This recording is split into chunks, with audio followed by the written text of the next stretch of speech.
80%가 집중투표제를 배제한 것으로 밝혀졌고 특히 재벌 기업들은 100% 도입하지 않았다. 집중투표제에 의해서 소수주주를 대변하는 이사가 선임된다. 이 부분은 결코 기업에 대해서 바람직하지 않다. 이사는 사회이사가 됐건 이사가 됐건 소수주주가 추천한 이사가 됐건 이사는 모든 주주에게 공평하게 모든 주주를 위해서 일을 하고 회사를 위해서 업무를 수행해야지 특정 주주, 소수주주를 위해서 일한다는 것은 결코 논리 안 맞는다. 예를 들면은 집중투표제에 의해서 소수주주가 추천한 사람이 이사가 됐다. 그 이사회 내에서 파벌 조성을 할 가능성이 있습니다. 그리고 회사의 기밀이라든지 정보를 소수주주들에게 누출할 가능성이 있어요. 그러면은 그게 과연 주식회사의 기본 원리에 맞는 거냐.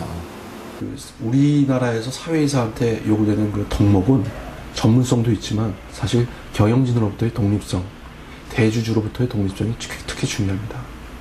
사회이사가 내부적인 어떤 그런 의사결정에 참여하면서 대주주나 경영진의 전횡을 견제해야 됩니다. 그러려면 경영진이나 대주주의 입김으로부터 자유로워야 되는데 문제는 이 선임 과정에서 사회이사들이 대주주나 경영진의 어떤 친분 관계를 통해서 선임되기 때문에 도저히 독립성을 가질 수가 없다는 겁니다. 꼭 필요하다고 봅니다. 그런데 98년도에 그 상법 개정안 당시에 이 제도가 도입이 됐는데 그때도 역시 이 집중투표제의 그 취지대로 그렇게 입법이 돼야 되는데 기업이 마음대로 할 수 있게 그렇게 재량껏 할 수 있게 이제 그런 단서 조항을 두었습니다. 그건 역시 이제 기업에서 이 제도가 자기네들 그 경영권의 침해가 되고 이제 그렇게 생각을 해가지고 이거 아마 극렬히 반대해가지고 아마 그런 단서가 들어간 것 같습니다. 그래서 집중투표제의 원래 취지대로 살리려면은 이번에 아마 개정을 또 해야 될 것 같습니다. 최근 한 시민단체는 사회이사제를 보완하는 또 하나의 제도적 장치, 집단소송제를 도입하기 위해 국회의원 설득 작업을 하고 있다. 이는 한 주주가 경영자의 잘못으로 손해를 봤다고 판단, 소송을 제기해 승소할 경우 같은 조건의 모든 주주를 구제하는 제도를 말한다. 다음에 이제 기존의 민법상으로 할 경우에 지금 저희 바로 집단소송제를 통하면 동일한 사안에 대해서는 하나의 소송으로 모든 피해자가 구제가 되기 때문에 지금까지는 소액주주들이 몇만 원 또는 몇십만 원, 몇백만 원의 손해는 자기가 억울하게 피해를 보고도 그 소송 비용을 수천만 원을 부담할 수 없기 때문에 포기를 했고 그걸 다 모으면 수천억, 수조 원을 책임져야 될 사람은 책임을 안 지고 빠져나갔기 때문에 이 집단소송제를 도입을 하면은 소위 말해서 경영진들이 주주나 채권자들을 상대로 불법 행위를 통해서 손해를 끼치거나 근시계획을 행해 손해를 끼치고도 책임을 지지 않았던 그 관행이 고쳐질 수 있는 거죠. 경영자의 책임 경영을 촉구하는 강력한 제도인 집단소송제는 이미 15대 국회에 제출됐었다.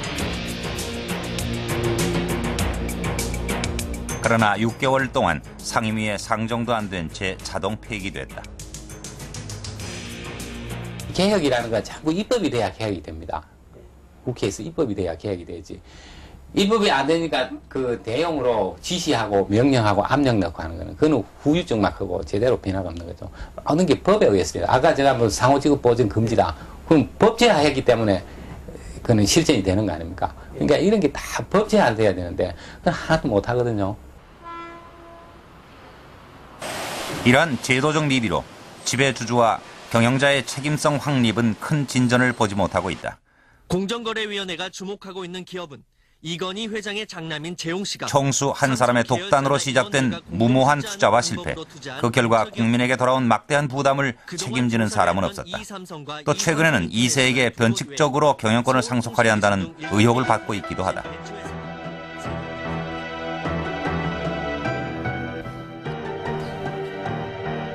또한 잘못된 경영에 대해 책임을 지고 계열사 분리, 경영 일선 퇴진을 선언한 재벌 2세 경영인. 그룹 위기의 장본인으로 지목돼 함께 퇴진했던 가신 경영인. 이들은 최근 사무실을 본사 사옥으로 옮겨 그룹 경영에 영향력을 행사하고 있다는 의혹을 받고 있다.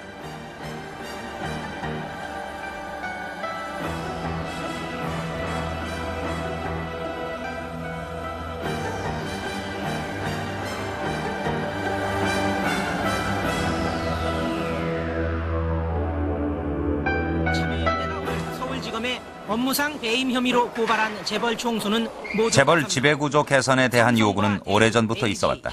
한 시민단체는 5대 재벌 총수와 계열사 사장 79명을 한꺼번에 업무상 배임 혐의로 고소하기도 했다. 사장 79명도 함께 고발됐습니다. 불실한 계열 회사에는 부당한 이득을 주고 자사에는 심대한 손해를 입힌 자들로서 또 어떤 위 씨는 재벌과 총수의 전횡에 대해 강력하게 경고하고 있다.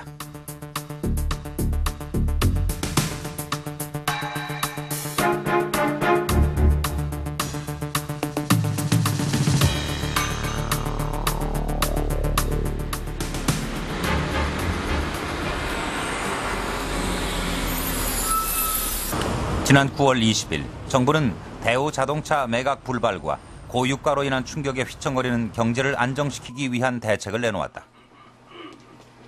이날 진념 재경부 장관은 금융 기업 구조 조정 일정을 앞당겨 조속히 추진하며 40조 원의 추가 공적 자금을 투입한다고 발표했다. 저희를 믿고 이번에 한 번만 믿어주시면은 연말까지 금융과 기업 구조 조정을 마무리 지음으로 해서 우리 증권시장이나 우리 경제 전반적인 체질을 강화하는데 전력을 투구하겠습니다 하는 말씀을 드리고,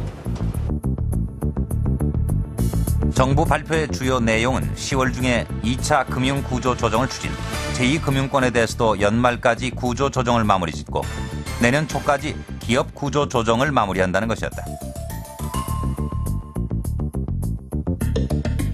우리가 지금 급하게 해야 될 금융기관의 문제, 그리고 이 재벌의 지배구조 문제, 이 두 가지 개혁이 지금 우선 우리가 급한 과제로 보는 건데, 이 두 개로만 국한해서 본다 하더라도 지금 정부 경제부처에서 앞으로 2달 반밖에 남지 않은 12월 말까지, 연말까지 개혁을 다 마치겠다 하는 것은 매우 그 개혁의 의미를 자의적으로 우리가 정한 몇 개의 사안만 하면 개혁이 끝났다라고 하는, 그야말로 관료들이 자의적으로 개혁을 정의하고 해석한 것이든지 아니면 개혁의 본래 의미를 전혀 잘못 이해하고 말하는 것 아니냐 생각이 듭니다. 한편에서는 이번에야말로 졸속을 피하고 계획대로 실천하는 진짜 개혁을 해야 한다고 주장한다. 이러한 구상의 그 기본적인 방향은 틀림없이 옳은 것입니다. 문제는 이러한 그 계획을 구체적으로 시행하는 단계에서 나타나는데, 어떻게 기업이 앞으로 그 성공할 가능성이 있는가 없는가를 판단할 수 있느냐 하는 것은 결코 쉬운 일이 아닙니다. 다수의 기업을 비교적 짧은 기간 내에 성공할 것인지 아니면 실패할 것인지를 판단하는 일을 한다면은 필시 그때 적용되는 기준은 획일적일 수밖에 없고 매우 많은 오류가 개입될 여지가 많습니다. 정말로 그대로 하느냐가 중요한 것이죠. 실질적으로 5대 우리가 재벌에 관한 기업 구조 조정에 관한 안건도 그건 대단히 옳은 사항이었습니다. 그러나 그것이 진행되면서 여러 가지 집단 이기주의라든가 또는 실업 문제라든가 이런 경제 전체를 생각하는 여러 면에서 그것이 무너져 내려가는 점이 많았고, 그것이 지금